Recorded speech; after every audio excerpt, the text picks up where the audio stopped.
Ola mwana ubungubu ate yarangiye arabura utuntu duke nk'udufinal touches dukenya ariko nangaye bihagije kuryo wayambara ukamenya uwo ari we iriwe nkubwira uwo ari we cyangwa se nyirayo ati bagusobanurira uwo ari we.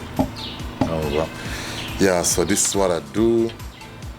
Nkora ibintu bitandukanye byinshi amanuza murabona ko ndikunda gukora kuri triplex ya metero hafi ebyiri hari n'ibindi byinshi cyane umuntu aba arimo akora yeah, twita street art, you know what I'm saying? Yeah, nuko nguko tubigenza nyine.